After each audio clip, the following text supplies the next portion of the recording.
সবাইকে নমস্কার। আমি এখন সাজেশান নিয়েই আলোচনা করব। তার আগে বলে রাখি, এই সাজেশানের উত্তরগুলোকে যদি পেতে চাও আমার সঙ্গে যোগাযোগ করতে পারো, আমি উত্তর দিতে পারি। বা এছাড়াও কোনো কোয়ারিজ থাকে তাহলেও আমার সঙ্গে কন্ট্যাক্ট করতে পারো অন্য কোনো, সেক্ষেত্রে কোনো কিছু লাগবে না, কিন্তু সাজেশানের উত্তর নিতে গেলে শর্তাবলী থাকতে পারে। এবার আসা যাক সাজেশান কিসের, না ক্যালকাটা ইউনিভার্সিটি সেমিস্টার 3 সংস্কৃত মেজর, অর্থাৎ যেটা সংস্কৃত অনার্সের। আগে সিসি 3-র সাজেশান পুরো আমি পার্ট পার্ট করে দিয়ে দিয়েছি। সিসি 4-এর প্রথম পার্টটা আমি দিয়ে দিয়েছি, অর্থাৎ কাব্যালঙ্কার সূত্রবৃত্তির পার্টটা আমি দিয়ে দিয়েছি। এই ভিডিওতে সিসি 4-এরই সেকেন্ড পার্টের সাজেশান দেওয়া হচ্ছে, অর্থাৎ আর যেটা বাকি থাকছে, অর্থাৎ সভ্যকাব্যের যে টপিকটা আর অলঙ্কার সাহিত্যের ইতিহাসের যে টপিকটা, এই দুটো টপিকে আমি এখন সাজেশান নিয়ে আলোচনা করছি এবং এইটাই শেষ। সিসি 4-এর সাজেশানে এটাই শেষ। এরপরে আমি স্কিল পেপারের সাজেশান নিয়েও আলোচনা করব, যদিও স্কিল পেপারে কোনো সাজেস্টিভ সেরকম হয় না, তবুও আমি আলোচনা করব কেমন কি আপনারা পড়বেন না পড়বেন। এবারে আসা যাক সাজেশানে। সিসি 4-এর বাকি অংশ, ক্যালকাটা ইউনিভার্সিটি সেমিস্টার 3 সংস্কৃত মেজর। কী করতে হবে তোমাদের, দেখো প্রথমে একটা লং কোশ্চেন করতে হবে, যেখানে এই সভ্যকাব্যের ক্ষেত্রে দুজনের কথা বলা আছে। এক হচ্ছে সাহিত্য দর্পণ, দুই হচ্ছে কাব্যাদর্শ। বিশ্বনাথ কবিরাজের লেখা সাহিত্য দর্পণ এবং দণ্ডির লেখা কাব্যাদর্শ। ভালো করে জিনিসগুলো শুনে নাও, এখানে শুধু দেখলে হবে না, ভালো করে বুঝতে হবে কী করতে হবে না করতে হবে। প্রথমে দেখো, বড় প্রশ্ন হিসেবে তোমাদের দুটো আমি দিচ্ছি, কি মহাকাব্যের লক্ষণ বর্ণনা এবং গদ্যকাব্যের লক্ষণ বর্ণনা। এখানে কিন্তু দুজনের মতই দিতে হবে, সাহিত্য দর্পণকারের মতে এবং কাব্যাদর্শের মত, দুজনের মতই দিতে হবে। দিয়ে মহাকাব্যের লক্ষণ বর্ণনা এবং গদ্যকাব্যের লক্ষণ বর্ণনা। আলাদা করে শুধু সাহিত্য দর্পণকারের লক্ষণ দিয়েও দিতে পারে, যে সাহিত্য দর্পণের মতানুসারে মহাকাব্যের লক্ষণ বর্ণনা, কিন্তু তার সম্ভাবনাটা কম। এই দুটো লং কোশ্চেন করলে তোমরা অনায়াসে কিন্তু একটা পেয়ে যেতে পারো। এখান থেকে লং কোশ্চেন হিসেবে যদি আসে, এই দুটোই আসতে পারে, এই দুটোর মধ্যেই আসবে। এরপরে কী আছে না, দুটো টিকা করতে হবে। টিকা করতে হবে 5 5 10 নাম্বার, দুটো টিকা করতে হবে। দুটো টিকার জন্য আমি মাত্র 4টা দিয়েছি। দেখো, খণ্ডকাব্য, চম্পুকাব্য, কথা, আখ্যায়িকা, প্রত্যেকটাই কিন্তু যদি পরীক্ষায় আসে তাহলে কিন্তু তোমাদের সাহিত্য দর্পণের মতো দিতে হবে এবং কাব্যাদর্শের মতো দিতে হবে, যে কাব্যাদর্শ কথা বিষয়ে কী বলেছেন, সাহিত্য দর্পণকার কথা বিষয়ে কী বলেছেন, বা আখ্যায়িকা বিষয়ে কী বলেছেন, ইত্যাদি ইত্যাদি। তাহলে গদ্যকাব্য, চম্পুকাব্য, খণ্ডকাব্য, চম্পুকাব্য, কথা, আখ্যায়িকা। কথা আখ্যায়িকাটা যদি তোমরা লং কোশ্চেন পড়ো তার মধ্যেই পেয়ে যাবে, অর্থাৎ তোমাদের বেশি পড়তে হচ্ছে না। গদ্যকাব্যের লক্ষণ বর্ণনা যেখানে আছে লং কোশ্চেন, তার মধ্যেই কিন্তু কথা আখ্যায়িকা আছে। কারণ কি, গদ্যকাব্যেরই দুটো বিভাগ, কথা আর আখ্যায়িকা। এই হলো তোমাদের টপিক। এরপরে 3-এর দাগে এই টপিকগুলো থেকেই থাকছে কি না, শর্ট কোশ্চেন 5টা করতে হবে, 5 দিয়ে 10 নাম্বার। এই শর্ট কোশ্চেনের জন্য দেখো আমি বলে দিয়েছি যে তোমরা ছোটো প্রশ্নের জন্য সিলেবাস হবে অবস্থিত টপিকগুলি সংজ্ঞা ভালো করে ও উদাহরণ মনে রাখতে হবে।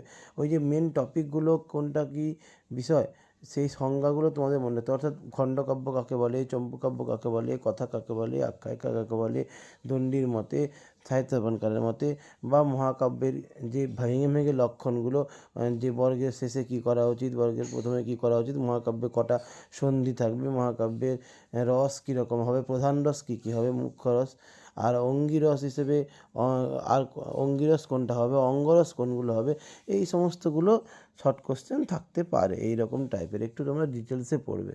যদি তোমরা এই শর্ট কোশ্চেন সংক্রান্ত কিছু প্রশ্ন উত্তর পেতে চাও, যোগাযোগ করলে আমি দিয়ে দেব। এই হলো এই পার্টের সাজেশান। এরপরে দেখো, পরে আরেকটা পার্ট আছে। এই পার্টটা হচ্ছে তোমাদের, দেখো, সংস্কৃত অলঙ্কার শাস্ত্রের সাধারণ পরিচয়। এইখানে তোমাদের কি করতে হবে, এখানেও প্রথমে একটা লং কোশ্চেনের জন্য আমি 3টে তোমাদের সাজেস্টিভ করছি। একটা ভামহের অবদান, সংস্কৃত অলঙ্কার শাস্ত্রে ভামহের অবদান, অলঙ্কার শাস্ত্রে আনন্দবর্ধনের অবদান, অলঙ্কার শাস্ত্রে অভিনবগুপ্তের অবদান। এছাড়া টিকা করতে হবে। টিকা তোমাদের দুটো টিকা করতে হবে, 2 5 10 নাম্বার। টিকার জন্য তোমরা করবে ভরত, বামন, দণ্ডী, মম্মট, জগন্নাথ, বিশ্বনাথ, রূপ গোস্বামী। 8টা দিয়েছি। যদি তোমরা দেখো যে লং কোশ্চেন লাগলো না, টিকার মধ্যে থেকে একটা লং কোশ্চেন লেগে গেলো, তাহলে যেটা টিকা রেডি করে গেছো ওইটাই লিখে দিয়ে আসবে, একটু ছোটো হলেও ওটাই লিখে দিয়ে আসবে, তাতে তোমাদের অনেকটা নাম্বার চলে আসবে। আবার দেখা গেলো যে তোমরা লংয়ে করেছো, টিকা এলো, তাহলেও তোমরা একটু কেটে কুটে লিখে দিয়ে আসতে পারো ছোটো করে। মোটামুটি যেটা লংয়ে দিলাম সেটা টিকাও আসতে পারে, টিকারগুলো লংয়ে আসতে পারে। এইগুলো মোটামুটি করবে লং কোশ্চেন আর টিকার জন্য, এর মধ্যেই আশা করি চলে আসবে।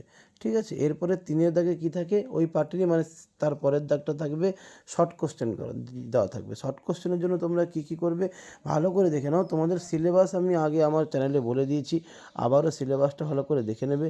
সিলেবাসের মধ্যে যে যে আলংকারিকদের নাম আছে সেই আলংকারিকদের একটা লিস্ট করবে, যে তাদের সাল কত, তারা কোন কোন গ্রন্থ লিখেছেন, সেই গ্রন্থের মূল বিষয় কী, এই জিনিসগুলো যদি একটা লিস্ট করতে পারো, ঠিক আছে, যে তারা কত সালে, ভরত কত শতক, ভামহ কত শতকে জন্মেছেন।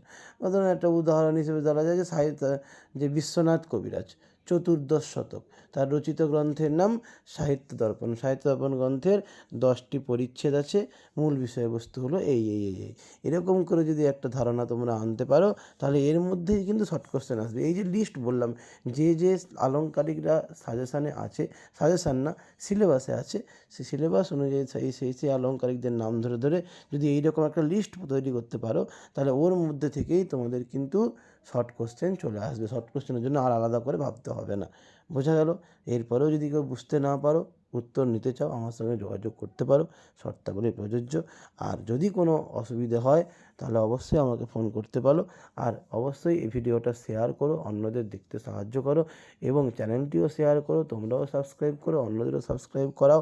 তাহলে আমি আসবো আবার পরের ভিডিও নিয়ে, তখন তোমরা সেই ভিডিওটা দেখতে পারবে, তোমাদেরই সুবিধা হবে। সামনে পরীক্ষা, আশা করি তোমরা বুঝতে পেরে গেলে কী করতে হবে না করতে হবে। এবার এই মতো তোমরা মন দিয়ে পড়াশুনো করো।